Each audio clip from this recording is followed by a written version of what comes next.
They told you the Great Depression began with a stock market crash. They lied. Because on one quiet morning, long before Wall Street panicked, something far stranger happened. Something hidden. Something no economics book dares to mention. A single number inside America's financial system suddenly shifted. A number the public never saw. A number that governments still refuse to explain. And when that number moved, the world's richest nation didn't fall. It was pushed. Imagine waking up to find out the value of everything, your savings, your home, your future, had been quietly rewritten overnight. No explosion, no war, just a silent act buried behind official statements and smiling politicians. That is where our story begins. Not with panic, with a manipulation so subtle that even experts missed it until it was too late. In the shadows of 1929, before the crash, before the breadlines, before history was rewritten, the first cracks appeared, not on Wall Street, but inside the global monetary system itself. A system controlled not by presidents or voters, but by a handful of central bankers connected through private meetings, secret telegrams, and a belief that they alone should decide the fate of nations. And when they made one crucial decision, they didn't just trigger a crisis, they triggered a global reset. Because the real story of the Great Depression isn't about markets collapsing, it's about power shifting, and the people who pulled the levers in silence. But to see how the first domino fell, we need to go back to one room, one meeting, and one decision that changed the world forever. Before the crash, before the panic, a secret meeting took place. A meeting the public never heard about, but every nation felt. Picture this: a dimly lit room in New York, late 1928. 4 men. No reporters, no transcripts. Just a closed door and a decision that would ignite the greatest economic collapse in modern history. These weren't elected officials. They were central bankers, America's most powerful yet least understood figures. Men who could raise or destroy fortunes with a single signature. And that night, they agreed on something unthinkable. They would tighten the flow of money, not because the economy was weak, but because it was too strong. Too much optimism, too much growth, too many people gaining too much independence. To them, that wasn't prosperity, it was instability, a threat to control. So they pulled the brakes, hard. Interest rates rose, credit dried up. But here's the twist the textbooks skip. They knew exactly what tightening the money supply would do. They knew it could crash markets. They knew it could crush small banks.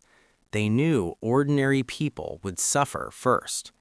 And they did it anyway. Because behind the curtain, the goal wasn't to stabilize the system, it was to reset it before it slipped out of their hands. But the moment they flipped that switch, something unexpected happened. A reaction they never predicted. A spark they couldn't control. This wasn't a slowdown. It was the beginning of a global financial chain reaction. And the first explosion hit a place no one expected. The first meltdown of the Great Depression didn't start in America. It started thousands of miles away because the US quietly flipped a switch. When those New York bankers cut the money supply, the shockwave didn't hit Wall Street first. It hit Europe hard. Why? Because after World War I, Europe was drowning in debt, and the lifeline keeping them afloat was American credit. So the moment the US tightened lending, European nations felt the noose tighten around their economies. Factories slowed, banks trembled, and entire governments suddenly realized something terrifying. America hadn't just changed its policy. America had changed the global balance of power. But here's where the conspiracy-adjacent part kicks in. Because Europe didn't believe this was an accident, not for a second. Imagine being a European finance minister in 1929. You depend on American loans to survive. You watch the US cut the money supply without warning, and you ask one question: why would they sabotage the system they built? Some officials whispered the same answer behind closed doors. This wasn't sabotage, it was strategy. A forced tightening, a power grab, a way to weaken European currencies while strengthening the dollar. And almost instantly, gold began rushing into America. Billions in wealth drained out of Europe like water escaping a cracked dam. Their economies didn't just slow, they buckled. And the panic began to spiral back toward the United States faster than anyone expected. Because once gold starts moving, trust starts breaking. And when trust breaks, markets follow. What happened next on Wall Street wasn't a surprise. It was inevitable. October 1929. Wall Street looked calm, but underneath, the countdown had already begun. Stocks weren't falling because companies failed. They were falling because trust had been quietly erased. Millions of Americans believed in the market. They thought wealth was permanent. They thought the system was unbreakable. They were wrong. When the first sell orders hit on Black Thursday, the panic was almost theatrical. People ran to the exchange, frantically trying to sell, but there weren't enough buyers. Prices plummeted like stones dropped from a skyscraper. But here's the part no history book emphasizes. The crash wasn't the cause, it was the signal. The signal that control had shifted. The signal that those secret meetings, those interest rate decisions, and those gold movements had already set the stage. Banks that seemed stable yesterday were suddenly empty. Loans evaporated. People couldn't withdraw savings. Factories slowed. Jobs disappeared. And yet, the government did almost nothing. Not because they couldn't act, but because action would have revealed the deeper conspiracy. Every day that passed, millions of ordinary citizens suffered, while power quietly consolidated at the top. And while America stared in shock at disappearing wealth, the real battle was happening in silence, in vaults, in balance sheets, in the invisible war over who controlled the world's money. By the time anyone realized what was happening, the chain reaction was unstoppable. And just when it seemed the worst was over, an even darker twist emerged. While Americans scrambled outside banks, Europe was already reeling. Entire countries were on the brink, not because of the stock market, but because gold had been hoarded and manipulated. The gold standard, once celebrated as the bedrock of stability, had turned into a trap. Every nation tied its currency to gold, believing it would guarantee safety. Instead, it guaranteed disaster. When gold left a country, interest rates had to rise, spending was cut, wages fell. Deflation, economic suicide swept the continent. In Germany, unemployment soared. In Britain, factories shuttered. And yet Americans, convinced of their own security, still held tight to their gold. President Hoover preached sound money as a moral duty, but morality didn't fill breadlines. It didn't save families from eviction, and it certainly didn't stop the collapse. Meanwhile, behind closed doors, those who understood the real game were preparing the next move. A move so bold it would redefine money, power, and the very idea of wealth itself. Because the Great Depression wasn't just a collapse, it was a lesson in control. And the first chapters of that lesson were written in pain, poverty, and desperation, paid for by ordinary people. But what happened next would shock the world even more. A quiet revolution in policy, in secrecy, and in how money would be wielded forever. 1933. Franklin Delano Roosevelt stepped into a country on its knees. Millions unemployed, breadlines stretched for blocks, factories dark, farms abandoned. But Roosevelt didn't start with jobs. He started with money. The government declared a nationwide bank holiday. Every bank in America frozen, accounts inaccessible, citizens powerless. Then came Executive Order 6102. Private gold, coins, bullion, everything had to be surrendered to the government.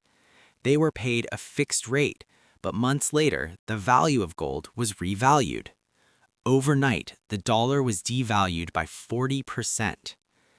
The largest wealth transfer in American history had occurred, from citizens to the state, from private hands to government control. And yet most people never realized what happened. The inflation hidden in plain sight, the subtle but absolute shift in power. Because the Great Depression wasn't just economic, it was political. It was about who controlled money. And as America wrestled with its currency, other nations were forced to react. Some would follow suit. Others would resist. But the stage for a global currency war had already been set. And in that war, ordinary people would always pay first. Once America devalued the dollar, the dominoes fell worldwide.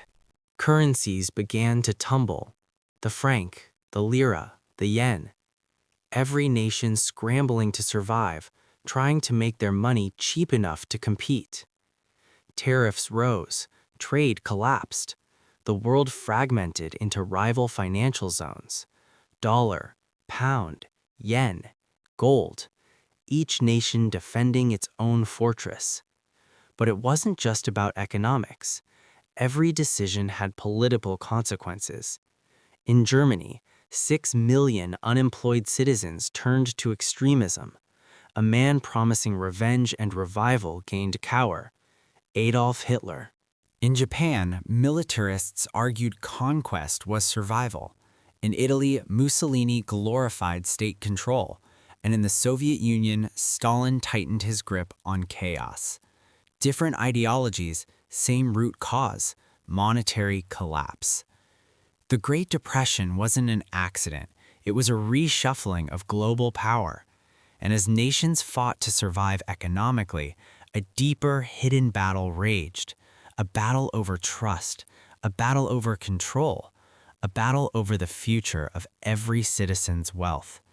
Because by the end, the world would realize the Great Depression wasn't just a crisis, it was a carefully orchestrated war of money. By the late 1930s, recovery seems to arrive, but it was anything but natural. Governments had taken command. Roosevelt's New Deal rebuilt infrastructure, created jobs, and restored hope, but it also institutionalized state control over the economy. And just as the U.S. found stability, the world prepared for another storm. Rearmament replaced recovery. Weapons replaced banks. Gold was hoarded in Fort Knox. The dollar became king. In 1944, nations met at Bretton Woods. Currencies pegged to the dollar pegged to gold. America became the world's banker. The old empire of British gold had fallen. The new empire of American credit had risen. But here's the hidden truth most people never see. Every act of rescue during the Depression didn't just save the system, it shifted power upward. From savers to states, from markets to bureaucrats.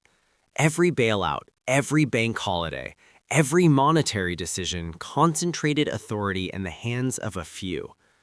The Great Depression wasn't a collapse, it was a takeover.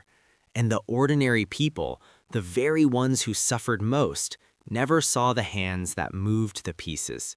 If you think the Great Depression is history, think again. Because history doesn't repeat, it echoes. 1970s, 2008, 2020. Different decades, same rhythm. Debt piled high, speculation ran wild. Central banks became both arsonists and firefighters. Every time, power concentrated, trust eroded, ordinary people paid. And the pattern is unmistakable. Money is always a weapon. Under gold, it enforced discipline. Under fiat, it enforces control. Each crisis, each crash, each emergency is not random.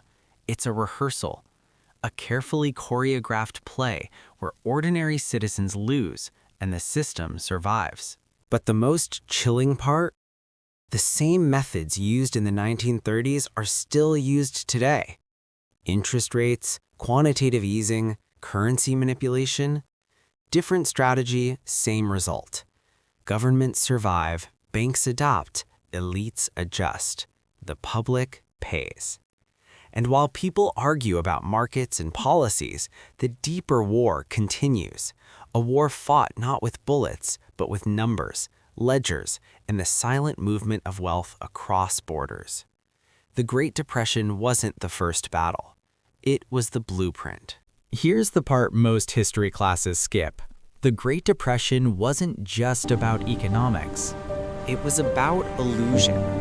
Every era believes its money is safe, its leaders are competent, its system unbreakable. And every era learns the same truth. It isn't.